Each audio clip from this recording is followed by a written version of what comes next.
nice to me with it. Then they changed what it was. Now what I'm with isn't it, and what's it seems weird and scary to me.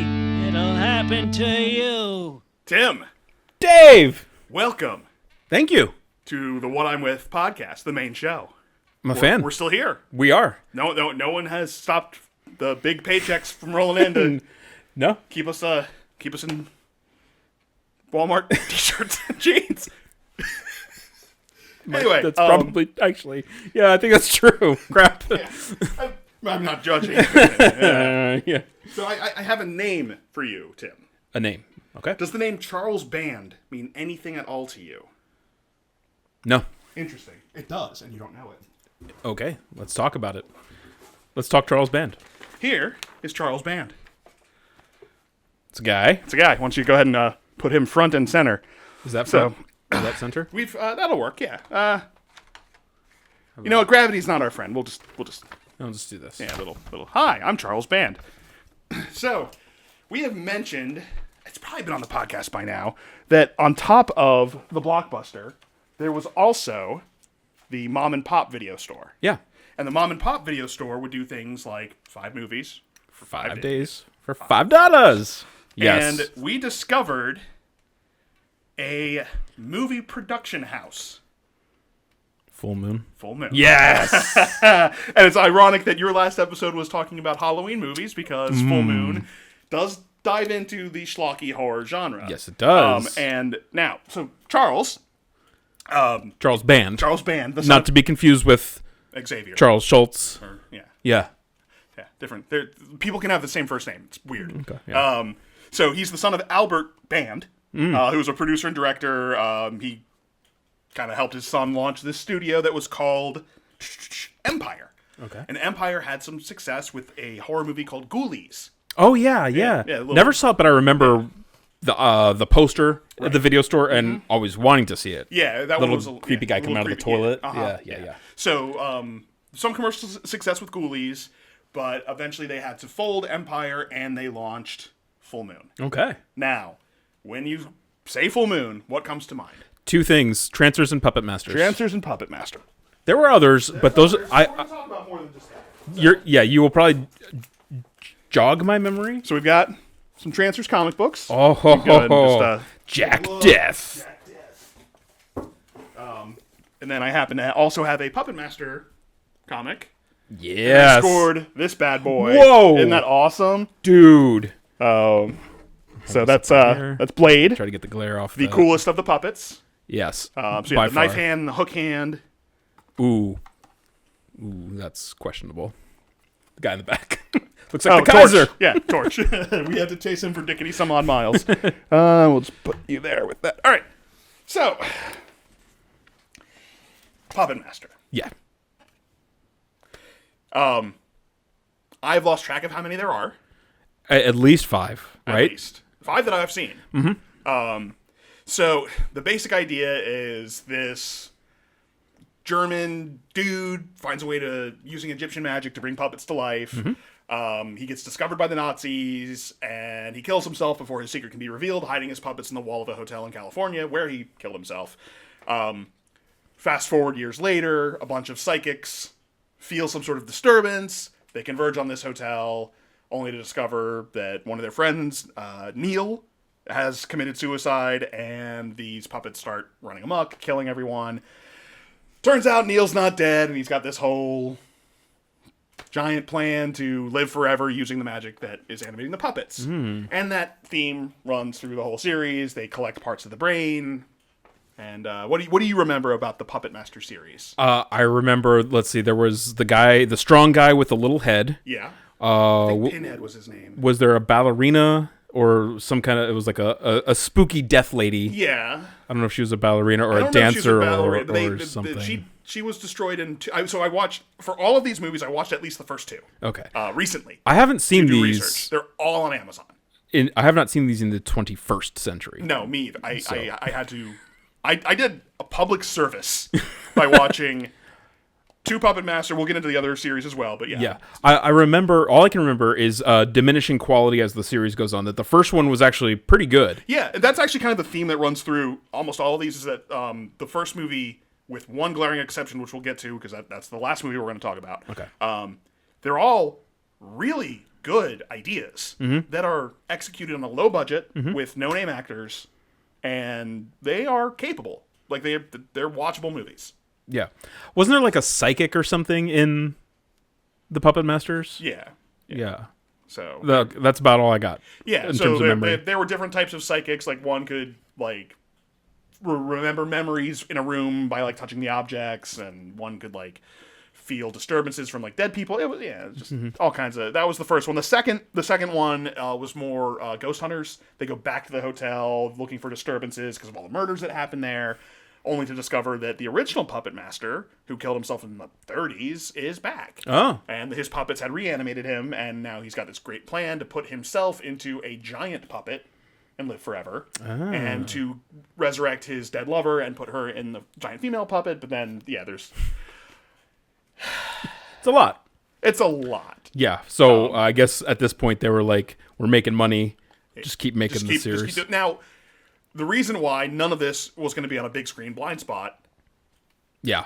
they never went to the big screen. Nope. These are straight to video, which is a phenomenon that happened, I feel like, in the 80s. That they're all of a sudden people are... VHS is a market. Yep. And let's just go to VHS. Yeah. There are VCRs in homes. People are renting films. Let's right. let's skip the theater.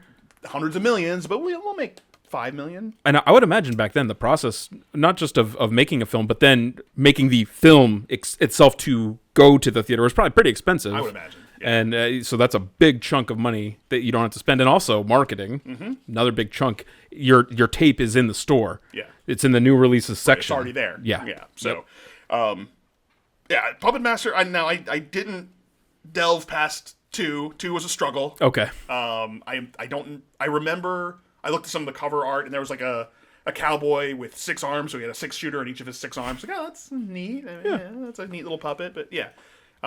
So 36 shooter. Yeah, 36 shooter. Yeah, I just did math. Good maths. I'm really proud of myself. Yeah, good. Also, it's a little comical because they're not much bigger than like a foot, Right, and you could pretty well handle them. you got to think, in real life, I could kind of just kick one of these guys. Yeah, and, I mean, in Puppet Master 2, 3 of the puppets go into this kind of hillbilly house to harvest the brains of the husband and wife. The wife catches them and does battle with them after her husband's been killed, and she's able to like catch one of them and throw it in the furnace and kill it. I'm like, your premise makes no sense now. Right. Because we could do this every time. Why not just catch all of them? Yeah. So It's kind of like, why is there ever a Star War if you can just hyperdrive right through anything? Well, you can't. Because it never happened. It never happened. Not canon. So now we're gonna jump to one I only vaguely remembered. I don't know if you remember it at all. It was their vampire series called Subspecies. Nope. Okay. No, don't remember at So he all. had super long fingers. Okay. Kind of like a Nosferatu kind of thing. It didn't print super well, but we'll throw it up on the jumbotron. So it's a very straightforward. So there's the vampire father and the 2 sons, and he's passing the torch to the better of the 2 sons. The worst son takes issue with that, and chaos ensues. Meanwhile, a group of attractive female American students happen to be in town, and Of course. yeah, It's that time of year. it's that time of year where they all go to Transylvania, or which I don't remember if it was actually Transylvania, but I guess the thing that makes it unique compared to other vampire stories is the bloodstone. So it's this stone filled with the blood of saints or something. I don't know. So they drink from that, you become a more powerful vampire, or so. It was never really well described, or I tuned out. I don't know. It's Probably a little column A, little column B. both. It's an interesting premise. Again, it's not super well executed because of budget reasons. And then a running theme in Full Moon videos is movie 2 picks up immediately where movie 1 ended. So you think that good triumphed over evil, but as movie 1 ends, spoiler alert, he's not really dead. And so then he gets his revenge, and the girl tries to flee, and then he's chasing her across the countryside, and it's fine. Sure. It's not It went straight to video. I mean, it's not going to blow your mind. Now, of course, the one I mainly wanted to talk about today is Trancers. Of course. It's classic. Yeah. So, Trancers 1 has the aesthetic of Blade Runner with no money. Like, Yes. A lot of it takes place in the bleak future where there are these Trancers, which are sort of chemical-induced zombies with super strength. Jack Death is a Trancer hunter. Yep. That's his skill set. And he finds out there's time travel in this world. Yes, he does time travel. He time travels a lot. Yes. So I said I watched at least 2 of everything. I watched 5 Trancers Yeah. this month. I think that's how many I remember seeing. Yeah, 4 that's or how many 5. we saw, because there is a 6th. Okay. That does not star Jack Death. His consciousness goes into the body of a female, because that's how the time travel works in this universe. Is your consciousness goes into one of your ancestors. Oh, okay.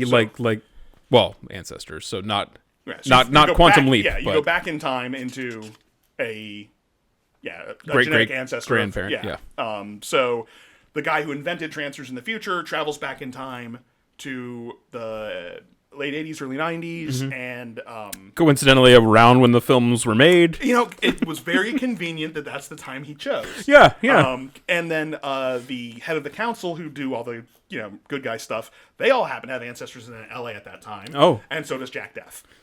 So Jack is sent down the line, as they say, or is it down the down the line and then up the line. Okay. So he's sent That's down the actually line kinda cool. into the body of his great grandparent, and has to find, I believe his name was Whistler, the guy who invented Trancers, and I didn't actually look to see if it was her debut, but it is definitely, for us, the first time we ever saw Helen Hunt in a movie. Oh, okay. So Helen Hunt is the love interest in Trancers 1 and 2. Oh, wow. It might be where she got her start.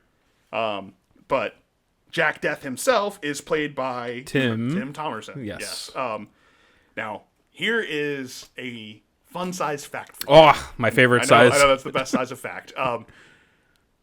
How old do you think Tim Thomerson was in Trancers 1? Okay, so because you're asking me that question, I'm immediately going the Steve Martin route, where watching the original SNL cast, I thought he was like 60, and he was like 20-something because of the gray hair. Yeah. I thought at the time he was in his 50s when we watched the first one. Yeah. I'm going to say 28. Okay, you went too far. Okay. So he was like 38, 36, something like that. Okay. By Trancers 2, when he's full white hair, he is, I think, 40. Like, he's younger than us. But he looks 20 years older. Yeah, it blew my mind. I was showing my wife, I was like, how old do you think this man is? Pull over the car. I got to show you something right now. A strange man, and tell me his age. Anyway, so speaking of Trancers 2, Trancers 2, Jack, at the end of Trancers 1, he decides to stay and watch over the surviving council member and make sure that no other shenanigans happen. Well, Whistler's brother comes back and tries to create Trancers again. Trancers 2 is the worst in the series. Okay. All they do is shot of person being spoken to. It's just shot, reverse shot. We love Non-stop. shot, reverse shot. It's our favorite thing in the world. It's so poorly executed. Well, you save a lot of money because you film your scenes in one take. Yeah. It's clunky. It's not a good movie. Don't recommend it. I enjoyed Trancers 1. I really enjoyed Trancers 3, 4, and 5. Again, not actual recommendations. These are bad movies. Yeah, right. Be very clear here.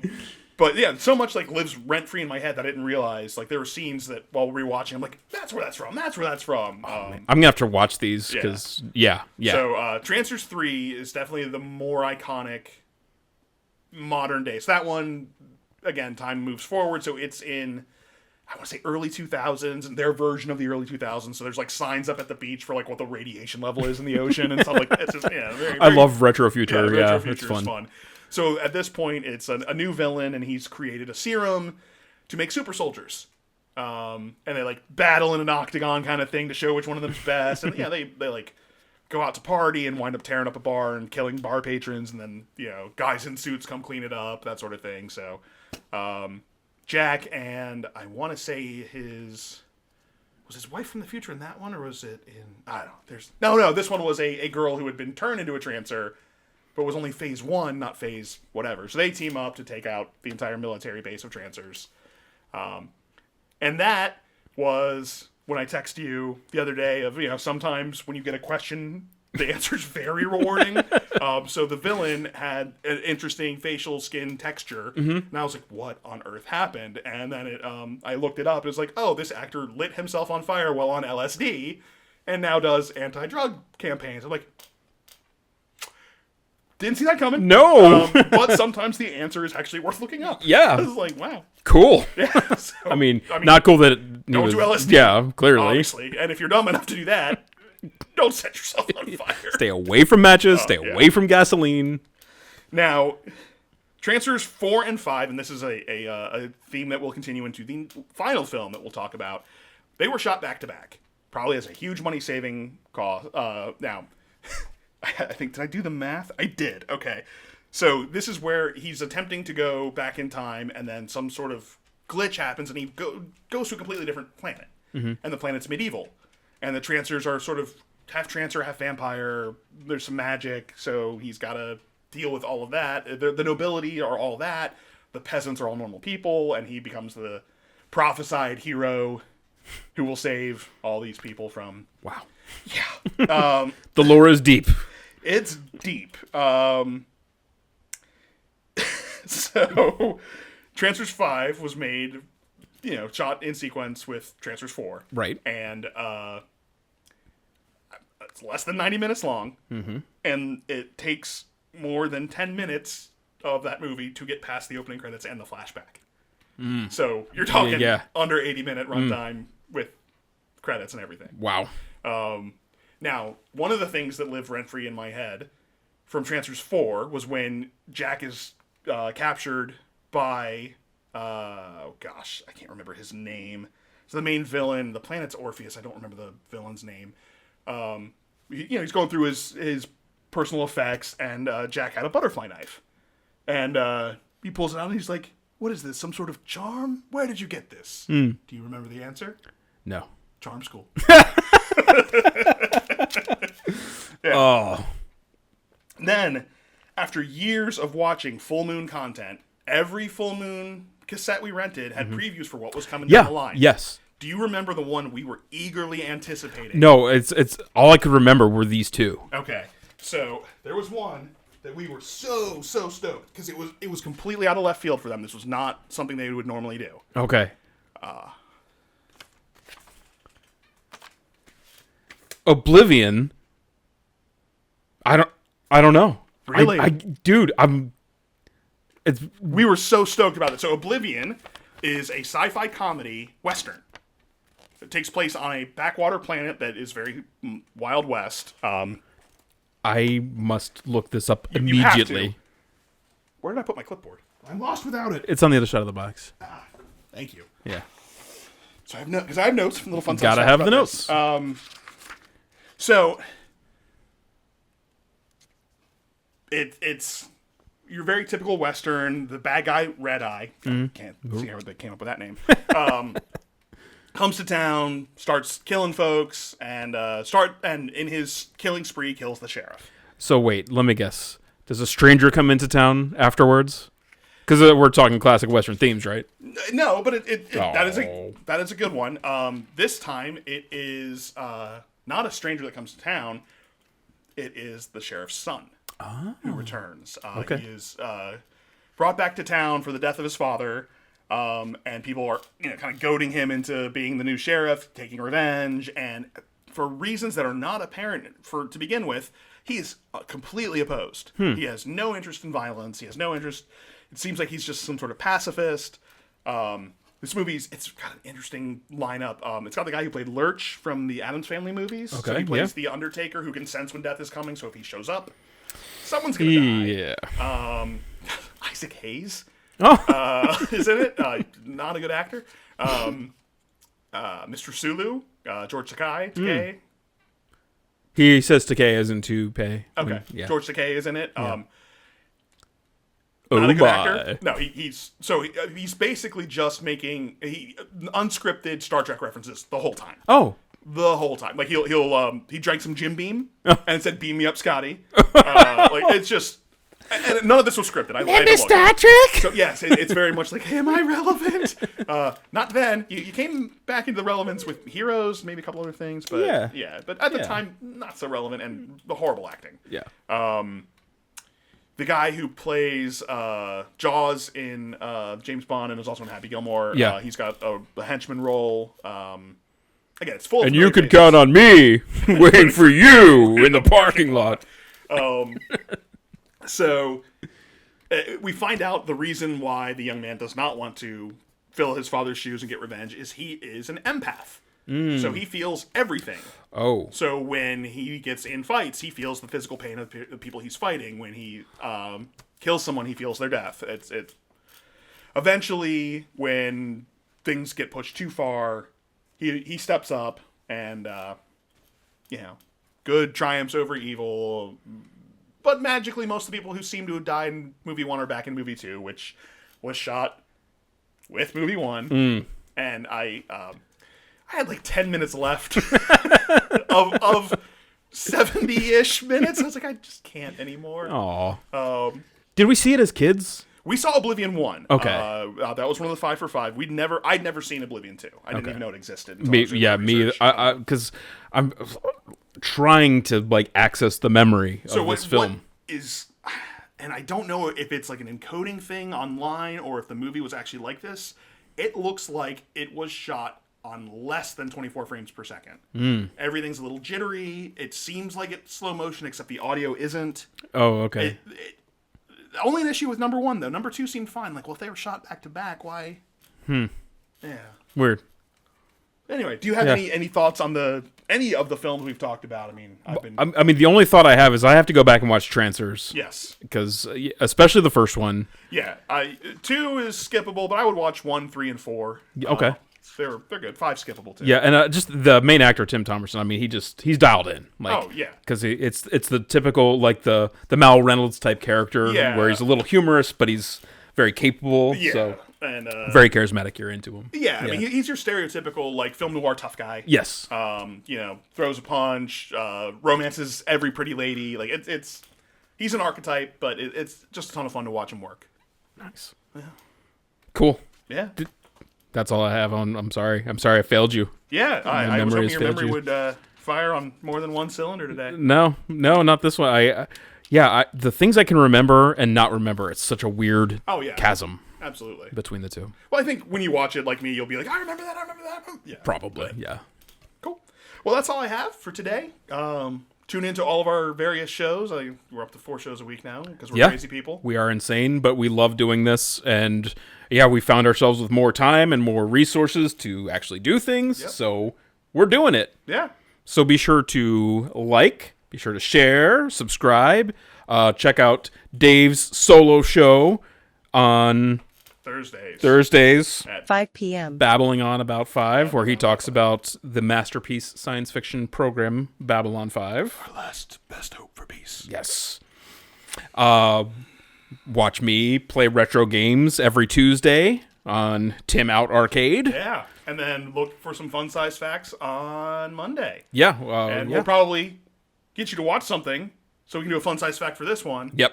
At least Trancers 1. At least I think it's on Amazon. Yeah, all of them are. Oh, perfect. Well, there we go. Easy peasy. Hell yeah. Maybe tonight. Get it done. I shall. All right, guys. Thanks for watching. See you guys.